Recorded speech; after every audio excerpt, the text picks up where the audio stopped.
Hello student. तो आज की क्लास में आप लोगों का फिर से स्वागत है। तो आज हम लोग पढ़ने वाले हैं वेलोसिटी। वेलोसिटी का इसका मतलब होता है वेग। वेग होता क्या है इसके बारे में जानेंगे। तो वेग होता है एक निर्धारित दिशा में चाल को ही वेग कहा जाता है। आइए हम इनको परिभाषा से समझते हैं। तो जैसा कि आप देख पा रहे हैं कि एक निर्धारित दिशा में चाल को ही वेग कहा जाता है। इसको इंग्लिश में कहते हैं speed is defined of direction is called velocity. Velocity आपका होता है वेक्टर क्वांटिटी। तो वेक्टर क्वांटिटी किसको कहते हैं? तो वेक्टर क्वांटिटी वह है जिसमें मैग्नीट्यूड के साथ साथ डायरेक्शन भी होता है। मैग्नीट्यूड यानी मान के साथ साथ दिशा भी होता है, उसे क्या कहते हैं? Vector quantity. क्या होता है आपका? मान के साथ दिशा भी होता है और मैग्नीट्यूड डायरेक्शन इसमें वेक्टर क्वांटिटी होता है, इसलिए इसको वेलोसिटी में इसको इंक्लूड किया गया है। अब हम जानेंगे कि वेलोसिटी बराबर होता क्या। तो वेलोसिटी बराबर होता है डिस्प्लेसमेंट बट्टा टाइम। डिस्प्लेसमेंट बट्टा टाइम मतलब डिस्प्लेसमेंट का अर्थ होता है विस्थापन। टाइम का क्या होता है हिंदी? समय। वेलोसिटी बराबर होगी आपका विस्थापन बट्टा समय। विस्थापन को किसी से निरूपित किया जाता है? इसका मीटर से निरूपित किया जाता है, और समय को सेकेंड है यानी एस से। ये आपका मीटर पर सेकेंड हो जाता है वेलोसिटी का यूनिट। अब हम जानेंगे कि जैसे कि आप समझ पा रहे हैं कि वेलोसिटी को जैसे हम लोग लिख पाते हैं किलोमीटर पर आवर। तो किलोमीटर पर आवर को हम मीटर पर सेकेंड में बदलने के लिए सबसे शॉर्ट फॉर्म जानने की कोशिश करेंगे। तो एग्जांपल के लिए ले लेते हैं 1 किलोमीटर बराबर 1 आवर यदि होता है, लिखते हैं मतलब 1 किलोमीटर 1 घंटा में पहुंचता है दूरी।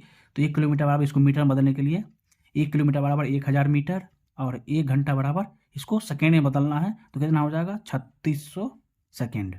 आप इन दोनों को जो दोनों जीरो से ये दोनों जीरो कट जाएगा, इन दोनों को डिवाइड करेंगे तो आपका हो जाएगा 5/18 किलोमीटर पर आवर होता है। लेकिन इसको जब मीटर पर सेकंड यानी 1 मीटर पर सेकंड के हिसाब से जोड़ेंगे तो ये आपका उल्टा हो जाएगा 18/5 किलोमीटर पर आवर इसका हो जाएगा। 1 मीटर जब इसका बदलेंगे तब।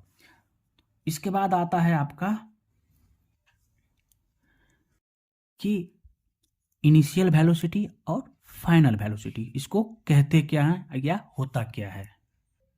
तो आपका इनिशियल वेलोसिटी होता है आपका प्रारंभिक वेग, यानी प्रारंभिक वेग, और फाइनल वेलोसिटी यानी अंतिम वेग। इसका मतलब ये होता है कि इनिशियल यानी प्रारंभिक वेग में, जैसा कि आप अभी यहाँ पर हैं, आप किस गति से किसी दूसरे स्थान पर जाते हैं, इसके बाद यहीं पर ही आप हैं, यानी प्रारंभिक वेग आपका कितना स्पीड से आप यहाँ जा रहे हो और कितने स्पीड से यहाँ पर आप पहुंचे हो। पहली स्थिति में और दूसरी स्थिति में दोनों के बीच का स्पीड यानी वो होता है इनिशियल वेलोसिटी और फाइनल वेलोसिटी। इनिशियल वेलोसिटी यानी मतलब प्रारंभिक वेग को u से डिनोट किया जाता है और फाइनल वेलोसिटी इसको v से डिनोट किया जाता है। तो इनिशियल वेलोसिटी को हम u लिखेंगे, फाइनल वेलोसिटी को v में हम उपयोग हमेशा करते आएंगे। इसके बाद होता है आपका एवरेज वेलोसिटी। एवरेज वेलोसिटी बराबर होता है आपका औसत वेलोसिटी, मतलब औसत वेग बराबर होता है कि जैसे कुल वेग क्या हो जाएगा आपका? कुल वेग आपका हो जाएगा u प्लस v, प्रारंभिक वेग बट्टा अंतिम वेग बट्टा इसका हो जाएगा 2। प्रारंभिक वेग प्लस अंतिम वेग बट्टा 2।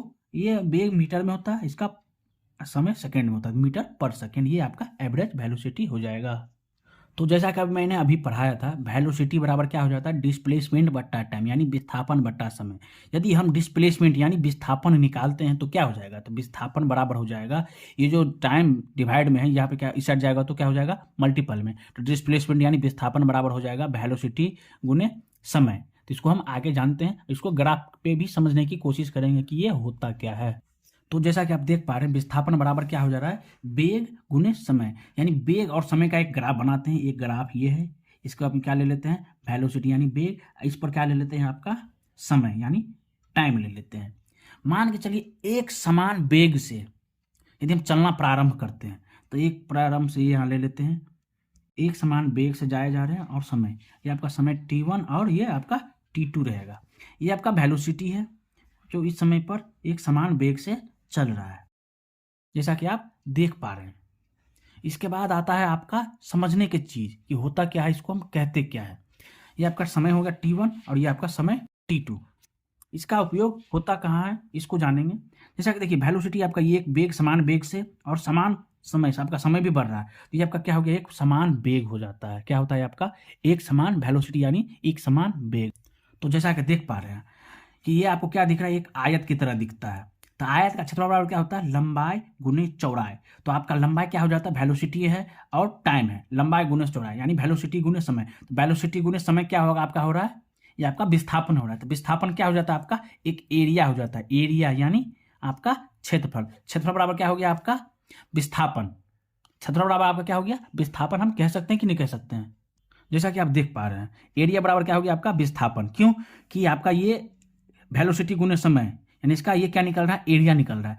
तो एरिया बराबर आपका विस्थापन हो गया। विस्थापन का फॉर्मूला क्या होता है, V गुने T यानी वेलोसिटी गुने समय। तो ये आपका वेलोसिटी गुने समय आपका एरिया निकल गया। इसी फॉर्मूला से हम आगे पढ़ेंगे, त्वरण भी अगले चैप्टर में पढ़ेंगे। उसके बाद जो आपका फॉर्मूला बनाएंगे, इसके बाद सवाल जो बनाएंगे तो इसी पर आधारित होगा। तो आज के लिए इतना ही रखते हैं। यदि आप लोगों को क्लास अच्छा लगा हो तो लाइक कीजिएगा और अपने दोस्तों के साथ शेयर भी कीजिएगा।